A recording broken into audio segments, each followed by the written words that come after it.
The Cotswolds, with its charming streets lined by golden stone cottages and the crisp air typical of the English countryside, always had a cinematic appeal. But for me, Edward, that place hid something more than postcard-perfect scenery. It carried traces of an unease that seemed to vibrate in the air between the warm stone buildings and the sweet aroma of freshly baked scones from the tea rooms. It all began at a family gathering, something typical for a quiet weekend. Amid laughter and glasses of wine, I reconnected with Raphael, my distant cousin. He had spent years living abroad, and the change in his demeanour, more mature, more confident, caught me off guard. His eyes, which seemed to absorb the light around them, met mine for a moment that lasted too long to be innocent. My heart raced, but I quickly looked away, trying to ignore that flicker of something that shouldn't have been there. During dinner, our eyes met several more times, as if something unspoken lingered in the small gestures. I fought against the thoughts invading my mind. He's just a cousin, I repeated mentally, but the tension grew. It felt as if the world around us conspired to make that moment unforgettable. After that dinner, Raphael's presence became both a burden and a relief. It was hard to be close to him without feeling the warmth of his proximity, and yet impossible to avoid the magnetic attraction that seemed to grow with each meeting. He offered to accompany me on a walk through the center of the Cotswolds the following day. I hesitated but accepted. It was just a walk, nothing more. We strolled along the cobblestone streets, the crisp breeze mixing with the scent of blooming flowers and fresh greenery. Our conversation flowed naturally, but there was an undertone in every word spoken and in the pauses between them.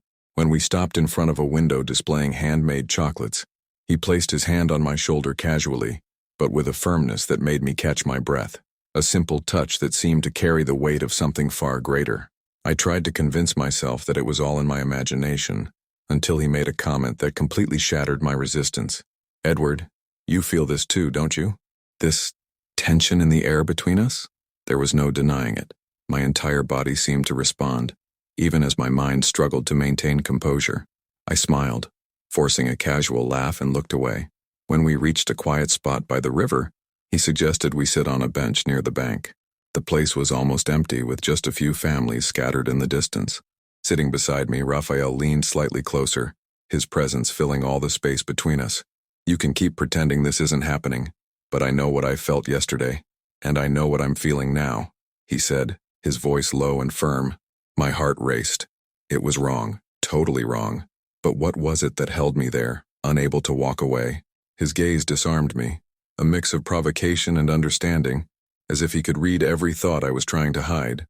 Still, I tried to keep my guard up, laughing nervously as I said something about it being a misunderstanding. But when he touched my hand, deliberately and confidently, I knew this internal struggle wouldn't have an easy resolution. The following days were a constant battle between reason and desire. Raphael didn't back down. He seemed to know that the strength of my resistance was directly proportional to the intensity of what I was feeling. Our conversations, once so casual, began to carry a palpable tension. Every word had a double meaning, and every gesture felt like a subtle but irresistible provocation. The next evening, during a family gathering at my parents' house, he seized a moment when we were alone on the veranda to confront me again. The crisp countryside air felt even sharper as he stepped closer, reducing the distance between us. "How long are you going to pretend you don't feel this?" he asked, his voice low but filled with an intensity that left me speechless. I looked away, trying to contain the explosion of emotions taking over me. My heart raced, and a mix of guilt and desire swirled within me. "Raphael, this is wrong," I managed to murmur, but even to me those words sounded weak, almost like an apology. He didn't pull back. On the contrary, he moved closer, placing his hand gently but firmly on my face.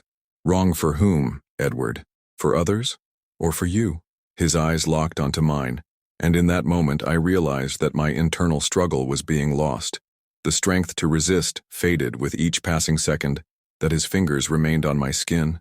His touch was unlike anything I had ever felt before, warm, intense, yet deeply comforting. Every fiber of my being screamed to leave, but my legs wouldn't move. Raphael leaned in slowly, his lips so close to mine that I could feel his breath. My instinct for self-preservation shouted at me to pull away, but instead, I gave in. The first kiss felt like breaking through all the barriers I had built. There were no more doubts, only the certainty that this moment was inevitable. The desire, repressed for so long, finally revealed itself in all its intensity. After that kiss, something changed. What had been a silent tension now turned into an overwhelming wave of desire. That same night, Raphael found an excuse for us to slip discreetly out of the house. The idea was to take a walk, but we both knew it was just a pretext. As soon as we were far enough away, he pulled me into a dark corner, away from curious eyes, and kissed me again, this time with an intensity I had never experienced before. The touches began hesitantly but quickly transformed into urgent caresses. He had a confidence that disarmed me, his hands exploring my body with precision, as if he knew exactly where to touch to make my heart race. I tried to speak, to hesitate, but every word was drowned by the meeting of our lips. Every touch felt like it ignited something within me, a flame I could no longer extinguish. He led me to a small cottage he had rented for his stay in the Cotswolds. Inside, the atmosphere was warm and inviting, with soft lights contrasting with the chill outside. Raphael closed the door behind us and turned to look at me, a provocative smile playing on his lips. "You don't need to fight anymore, Edward. Just feel." And I did. Every movement of his seemed carefully planned, as if he wanted to prolong every second, every sensation. His mouth moved along my neck, my shoulders, and my hands, once uncertain, began to respond with the same intensity. It was as if we were in a dance, a rhythm our bodies understood without needing words. The surrender was complete, visceral, as if everything around us ceased to exist. In the heat of that moment, I forgot everything. The rules, what was considered right or wrong, the weight it would carry later. There was only him and the way he made me feel as if I was finally free of all my restraints. When it was over, we lay in silence side by side. I stared at the ceiling, trying to process what had just happened. I felt a mix of peace and unease, as if I were on the brink of something that would change my life forever. Enjoying this story? Don't forget to subscribe to the channel. It helps us keep bringing captivating stories like this one, diving into the deepest desires and dilemmas of when no one is watching. Your subscription makes all the difference to the growth of the channel. Now, let's get back to the plot, because the consequences of this choice are about to unfold. The following days were a mix of ecstasy and guilt. Returning to family routines, pretending nothing had happened, felt like carrying a secret that seemed to grow with every glance exchanged with Raphael. He made no effort to hide it. His looks were blatantly provocative, as if daring me to maintain my facade of normality. But I wasn't alone in my unease. Clara, my older sister, started noticing something. Her lingering glances whenever Raphael and I were in the same room left no doubt that she suspected something. She was a sharp observer, and I knew it would only take one slip for her to connect the dots.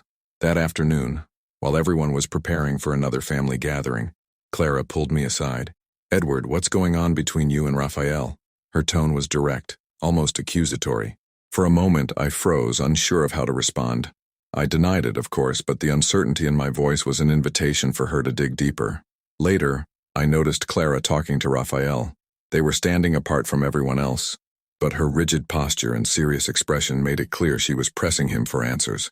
My heart raced. I knew the moment when this secret would come to light was approaching. When she returned, her eyes locked onto mine. "We need to talk. Now." Our conversation was intense. She spoke about how betrayed she felt that I had hidden something so important, and how the situation was even more complicated because it involved a family taboo. I tried to justify myself, to talk about the overwhelming feelings I couldn't control, but she seemed more concerned about the consequences. That evening, Raphael called me to talk. He knew what had happened, and seemed worried. "You have to decide, Edward. You can't keep pretending this is nothing." His words were firm, but I could sense the tension in his voice. I knew I had to make a choice, but none seemed right. That night, while everyone was asleep, I met Raphael again. This time, our meeting was loaded with uncertainties and a weight that hadn't been there before. Sitting on the sofa in his cottage, I looked at him for answers, but all I found was the same desire that had consumed us before. However, now that desire was accompanied by a palpable fear.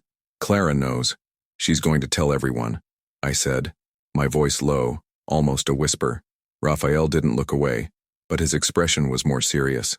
"Let them know. I don't want to live in the shadows, Edward. What about you?" His words caught me off guard. It was as if he was ready to face any consequence, while I was still wrestling with the weight of others' approval. Before I could respond, Clara appeared at the door. Her face was hard, but there was something else there, something that seemed like pain. "So it's true," she said, more to herself than to us. "You two?" I knew it. The silence that followed was suffocating. I couldn't find words, but Raphael was quicker. Yes, Clara, it's true, I love Edward. His declaration hit me like a shock. He had never said it before, and hearing those words out loud in front of her changed something within me. Clara, however, was unmoved. You're playing with fire. This is going to destroy our family. She left, slamming the door behind her, leaving us alone. Raphael looked at me, searching for some response. You have to decide, Edward. I've already made my choice. The next day, Clara revealed everything to our mother, who confronted us both with tears and anger. The words shame and betrayal echoed like a final verdict. I felt crushed, torn between the love Raphael had declared and the weight of my family's disapproval. He found me later at the riverbank where everything had started. I don't want to lose you, but I can't force you to stay. Raphael sounded sincere but also resigned. And then, there, between the reflection of the trees and the water, I knew there was no more running away. I made my choice. I chose to stay, not because it was the easiest decision, but because it was the only one that felt true. Raphael and I faced the consequences together. The family home became an emotional battleground, but deep down, I knew that this storm would pass.